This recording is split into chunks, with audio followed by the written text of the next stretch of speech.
The T-Birds in their home red sweaters will attack from left to right in the first. Hugh McGing with Otto Stenberg and Corey Andonovski to begin the night, and Leo Loop at the controls. Sam Johannesson to center will pitch it in from the red line, immediately hit by Farinacci. Freddie Brunet back on it for the Bruins, along for Ian Mitchell. Mitchell stretching it out towards center. McGing poke checking Riley Duran. Early Let's Go T-Bird chants, far louder than what we heard on Wednesday in Providence. T-Birds trying to use that home ice to their advantage. Leo Loop around to check in the high slot. Andonovski gaining space. Andonovski, the shot rising high over the net. And a big hit along the boards by Pitlick as he knocked Andonovski down to the ice. Another one-timer coming from Ortiz, and Ellis has that one pinned up against the midsection with Viel trying to create some chaos in front of the blue paint. So Ellis with a couple of saves in succession there. He's got 4 of them in the opening minutes of this one. 15:22 left in the opening frame. Yet to have a goal or a penalty in this opening period. We had a total on a technicality of 8 power plays on Wednesday night, but really the T-Birds committed only 3 power play inducing penalties. It just so happened that 2 of them were 4-minute double minors for high sticking. Tangled in game 1 at one point. Johannesson hooking it off the stick of Minton, and back deep in the Springfield end it goes. Lysell to it, tried to center it quickly. Johannesson had Wallstrom marked closely at the front of the net. Now Dvorsky the other way across center. We'll just back in from the red line. T-Birds with an obedient change. Neither team wanting to commit that mistake in the neutral zone so far. So it's been a bit of a tentative start as Peterson steps back in, but offside where the T-Birds. Callan had not quite escaped the offensive end. 6 minutes and 14 seconds gone by here in the first as Brunet and Peterson have some words. Kessie joins the fray as well. We will step aside, see how the referees choose to police things here in the early going of game 2.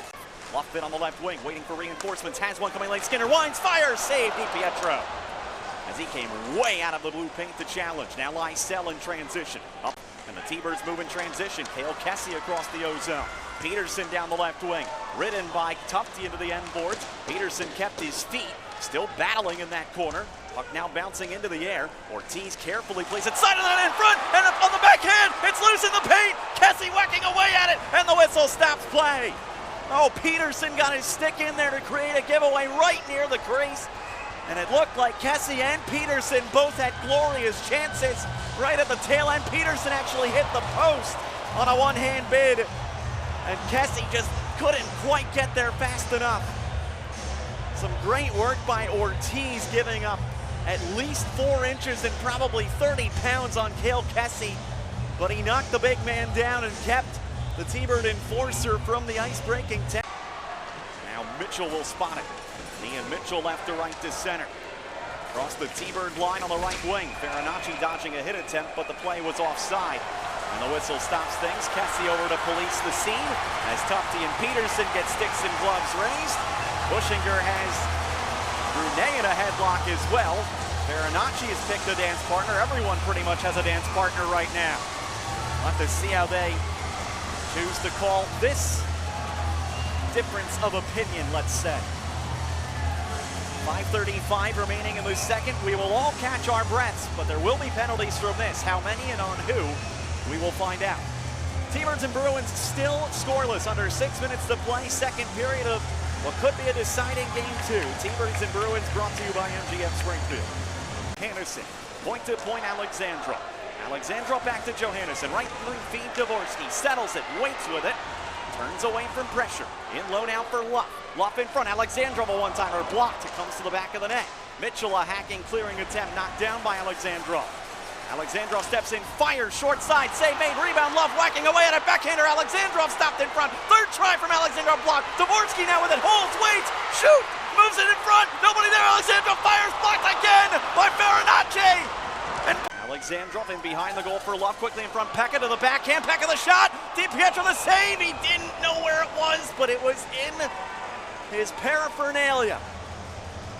He slid way out past his blue paint and was looking over his right shoulder that entire time as the captain made a beautiful move to open up space for himself. And if it had gotten behind DiPeitro, Alexandrov and Luff were ready to jam it into the yawning net.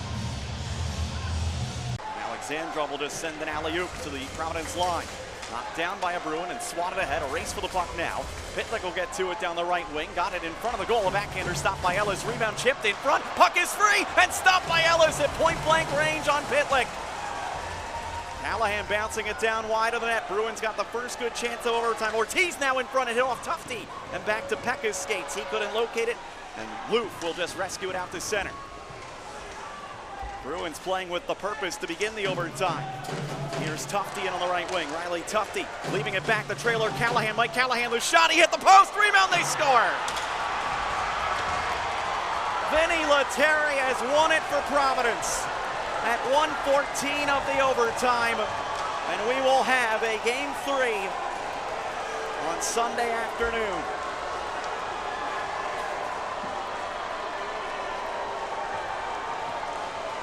Another pipe. There have been many of those in this game, but this time Lettieri found it before a T-Bird could.